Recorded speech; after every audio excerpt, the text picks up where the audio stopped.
olhar adiante, abrir-se para novas experiências, reinventar-se e buscar mais propósito. No ar, Trajetória. Bem-vindo a este episódio do programa Trajetória. Você já sabe que o meu compromisso é compartilhar histórias de vida que nos despertem esperança, autoconfiança, nesse processo constante de superação que vivemos dia após dia. Olha, a maioria das mulheres vive um sentimento de plenitude após o nascimento de um filho. Mas um estudo da Escola Nacional de Saúde Pública Sérgio Arouca, da Fiocruz do Rio de Janeiro, aponta que de cada 4 mães brasileiras, uma sofre com depressão pós-parto, muitas vezes calada pela culpa e pelo medo de julgamento. A minha convidada de hoje sofreu esse transtorno psiquiátrico, que ainda é um tabu. Eu vou conversar com a Renata Lima, enfermeira, que está aqui, fica conosco. Acompanhe essa história.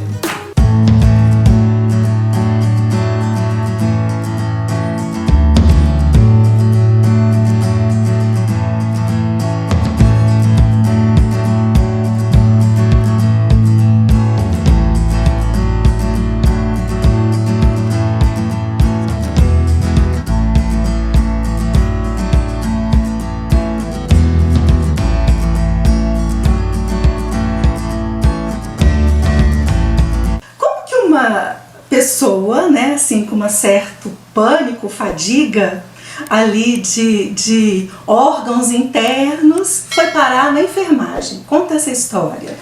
Foi assim, eu comecei a trabalhar, né, como secretária de um médico, e então eu tive que fazer auxiliar ele nos exames junto com a técnica de enfermagem. E nesse meio termo eu nem pensava em fazer enfermagem. E no momento que a gente sedou o paciente e começou a fazer o exame, que era endoscopia digestiva, e começou a passar a câmera e eu ver todo aquele órgão mexendo, aquilo interno, e eu fui ficando ruim, falei, vou desmaiar.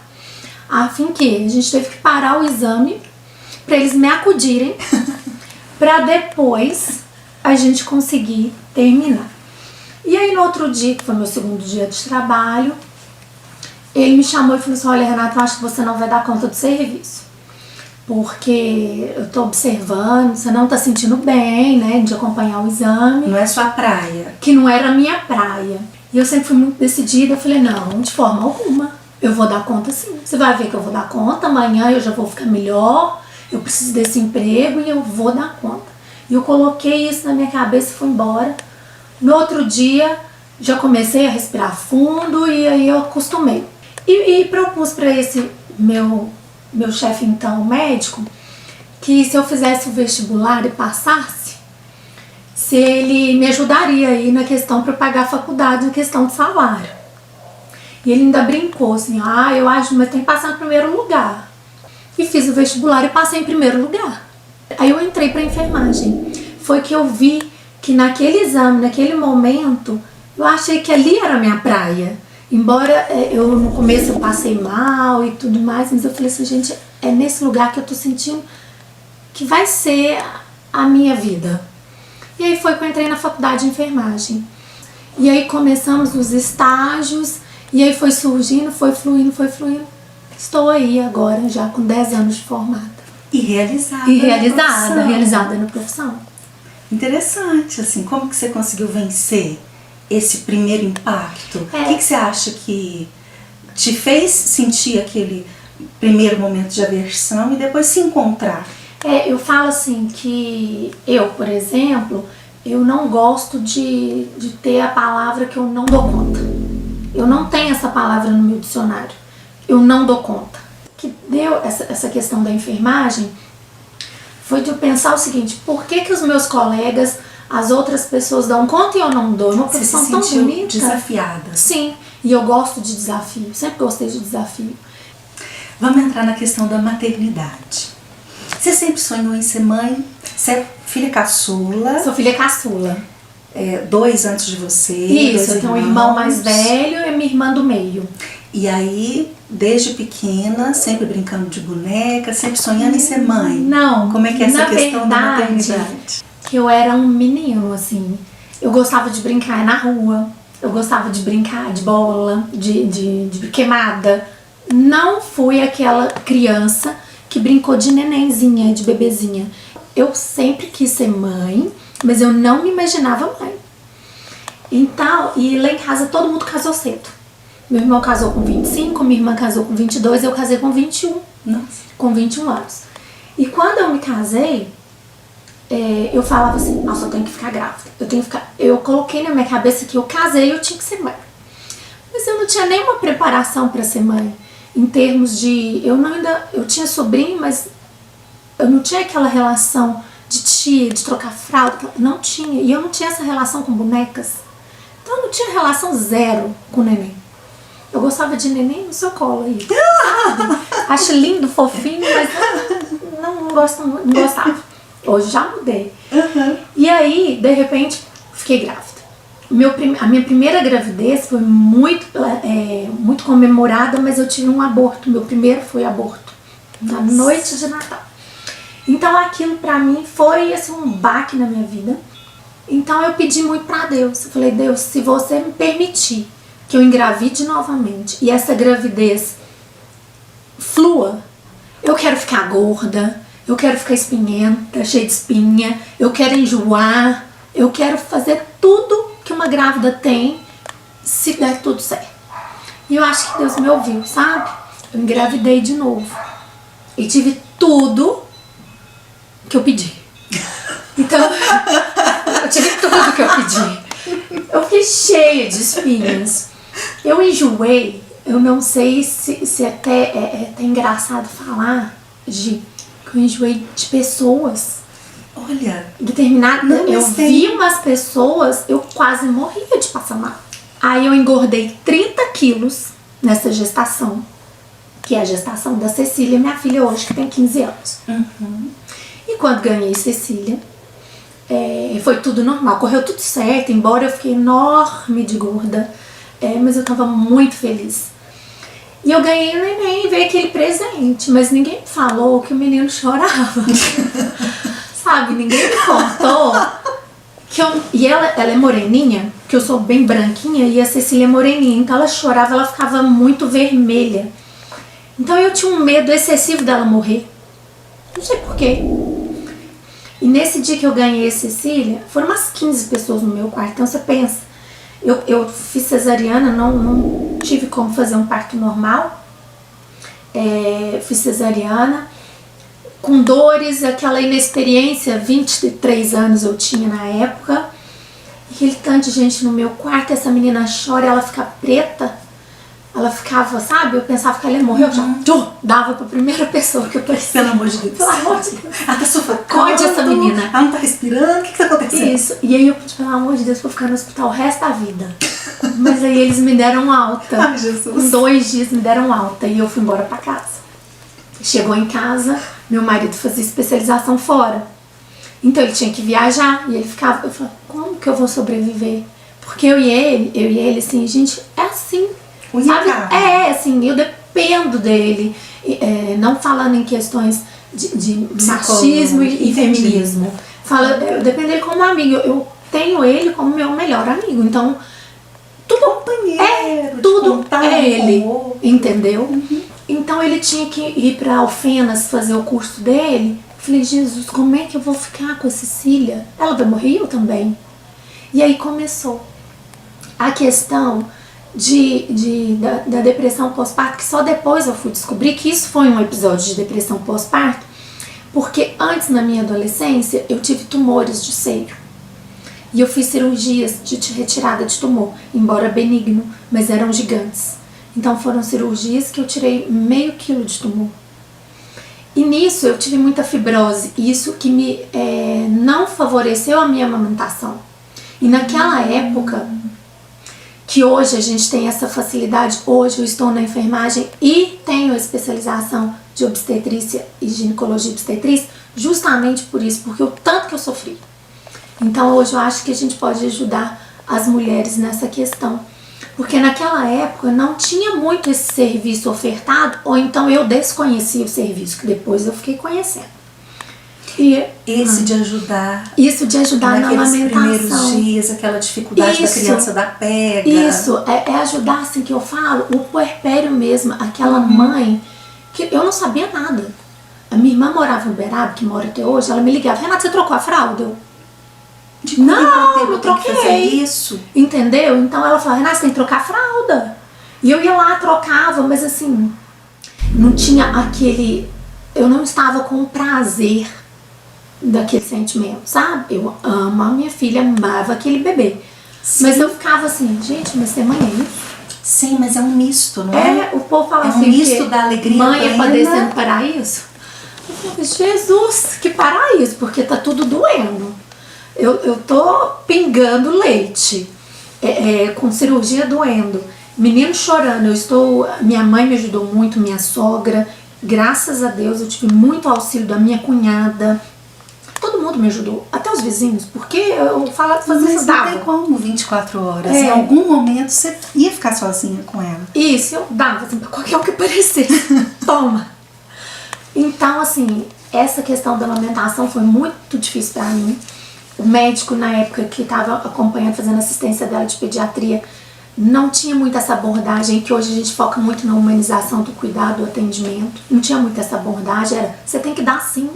Que mãe que é você que não tá amamentando? Eu falei, gente, mas tá sangrando. Não, daqui uns dias caleja.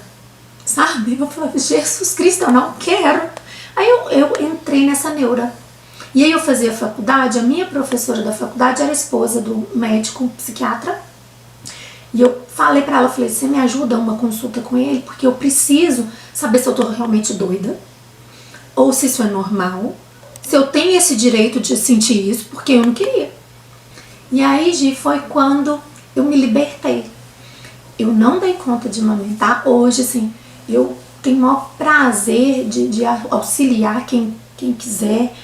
Hoje no meu atual serviço, a gente tem profissional para isso, que eu acho que é uma área super importante. Então, né, naquele momento, essa liberdade para mim foi muito importante, porque aí eu fui no médico, na época no psiquiatra, ele me auxiliou sim, mas assim, não tinha muito o que falar, não tinha muito relato, é o que você disse, às vezes as pessoas sofrem caladas e não procuram. Então, foi quando eu me libertei. E aí, com um mês, eu entrei com a amamentação artificial para Cília, com fórmula, acabou meus problemas. Aí eu virei mãe. Aí eu curti dar banho, eu curti tudo. Mas até libertar foi uma tristeza. E a minha segunda gestação, que foi o Arthur, 9 meses depois. Cília fez 9 meses, daí eu de novo engravidei, né, do Arthur. E eu pensei, não, mas agora... eu já tô craque, tô na faculdade, que isso? 2 faculdades. A faculdade de enfermagem e a faculdade da vida. Isso, falei, que foi com a Cecília. Super craque agora.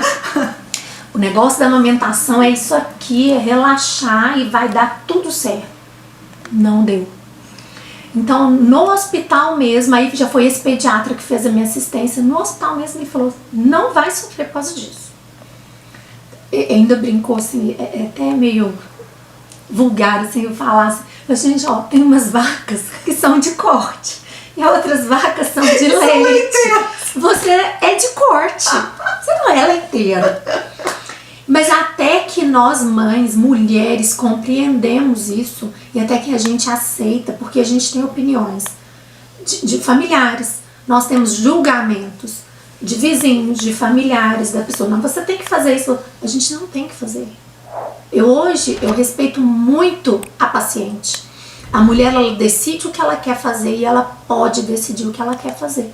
O limite. O limite. Respeito ao limite do outro, né? Aquele limite, eu amo meu filho, aquele neném que tava lá, mas eu tinha um bloqueio que às vezes era psicológico, na questão da cirurgia, da fibrose, entendeu? Eu tinha aquele bloqueio, então eu não conseguia amamentar. E aí foi pra fórmula também, e fluiu minha maternidade. Meus meninos estão aí fortes, nunca tiveram doença, mas é o que eu volto a falar. cada caso é um caso e a gente tem que respeitar o corpo da gente, a gente tem que respeitar a gente. Porque senão o que adiantaria? Eu sendo forçada a amamentar com dor, eu não ia passar essa alegria, essa tranquilidade pro neném. Então, às vezes, não seria, o que você falou, aquela plenitude da maternidade, às vezes eu não teria. Sabe, às vezes algumas mães passam por isso também. E que esse médico que me atendeu, o psiquiatra, falou que é isso mesmo, a gente tem que aceitar, que às vezes a gente não dá conta, nem a gente não é 100%, né? A gente não dá conta de tudo. Agora, partindo para a questão da luta contra a balança, né? Porque é aí, nesse ponto, depois das 2 maternidades, que entra o processo de obesidade e de luta constante para equilibrar e perder peso. Como é que foi? Sim, eu tava com 2 bebês, a nossa turma de amigos também recheada de meninos. Onde que a gente ia? Um pra casa do outro. E fazer o quê? Comer. E eu gosto de comer. Não vou falar assim, ai, eu tenho problema de tireoide, tenho problema de... Nada. Não tem problema de nada, eu gosto de comer. E aí, com a vida corrida, porque aí eu já tinha formado na enfermagem, eu trabalhava o dia todo, 2 meninos nenéns, meu marido também trabalha o dia todo, então aquela vida corrida. E a gente não tem horários, não faz as coisas certas, e eu nunca fui muito... gostei muito de exercício físico, não, de academia, essas coisas, embora a gente tenha que fazer, mas eu nunca fui ativa. Sempre fiz alguma coisa, mas eu nunca gostei muito. E aí eu comecei a engordar. Só que, Gi, eu não me preocupei, porque, tipo assim, eu pesei 60. Ah, 60 tá bom, vestindo 40, não, tá ótimo. Aí depois eu fui pra calça 42, pensar nessas marcas, já tá tudo diminuindo a forma da roupa. Eu tô no 42. Sabe quando você não vai importando? E aí eu tive um problema na família, né? Que assim, eu nem conto isso, nem falo muito isso não, porque as pessoas nem sabem. Mas como a gente tá aqui tão, assim, acho que muitas pessoas podem se identificar. Eu tive uma perda na minha família de um sobrinho, ele faleceu muito pequeno, ele faleceu neném, na verdade. Tinha 1 ano e 3 meses que ele faleceu e aquilo pra mim eu absorvi de outra forma. Tem pessoas que choraram, sabe? E aquilo pra mim ficou interno. O meu modo de viver meu luto foi largar tudo. Então eu pensei, se ele é tão lindo, tão perfeito, um anjo, e foi embora, tipo, o que adianta? Pra quê? Pra que eu vou parar de comer? Tipo, pra que eu vou na academia? Pra que eu vou fazer isso? E vai morrer do mesmo jeito, entendeu? Então eu fiquei pensando aquilo, eu vou morrer do mesmo jeito, porque ele morreu, ele faleceu em fevereiro de 2017. Então eu fiquei de 2017, aquele resto de ano, eu praticamente abdiquei de tudo. Saí de tudo que eu fazia, não queria saber de mais nada. Então, assim, não tinha graça. Desgosto. Perdeu o gosto. Eu perdi o gosto pela vaidade, sabe? E eu fui levando essa vida dessa forma. De 2017 pra cá, foi o meu ápice da gordura. Que eu cheguei no meu 103 quilos. E aí foi que eu acordei e falei pro meu marido. Falei, nossa, Rodrigo do céu, e isso eu chorando. Como que eu cheguei no 103,5? Eu falei, aí eu desesperei. Eu falei, agora eu não dou conta mais. E aí foi que ele falou, Renata, vamos fazer uma consulta com um médico. Quem sabe um médico vai te ajudar na questão da cirurgia. E o meu medo de cirurgia, como eu sou enfermeira, era de morrer na cirurgia, de embolia, de tromboembolismo, sabe? De alguma forma, porque eu pensei assim, nossa, uma cirurgia que não é diferente de uma apêndice, de uma coisa que você precisa fazer. É uma coisa que eu estava indo buscar, sabe? Então eu fiquei meio preocupada. Tem 2 anos que eu já fiz a cirurgia, faz agora essa semana, 2 anos de cirurgia bariátrica, nunca engasguei, nunca vomitei. E tô aqui, emagreci já 50 quilos. Quem era a Renata e quem é hoje? Antes e pós esse processo, assim. Eu sei que você não endossa, assim, que todo mundo sai fazendo cirurgia. Sim. Mas eu digo, no seu caso, o que a cirurgia te mudou? Olha, Não que as mulheres gordinhas e cheias tenham o seu glamour, o seu charme. Eu não estava satisfeita. Entendeu? Então, do que adiantava? Porque eu acho que nessa vida a gente tem que ser feliz.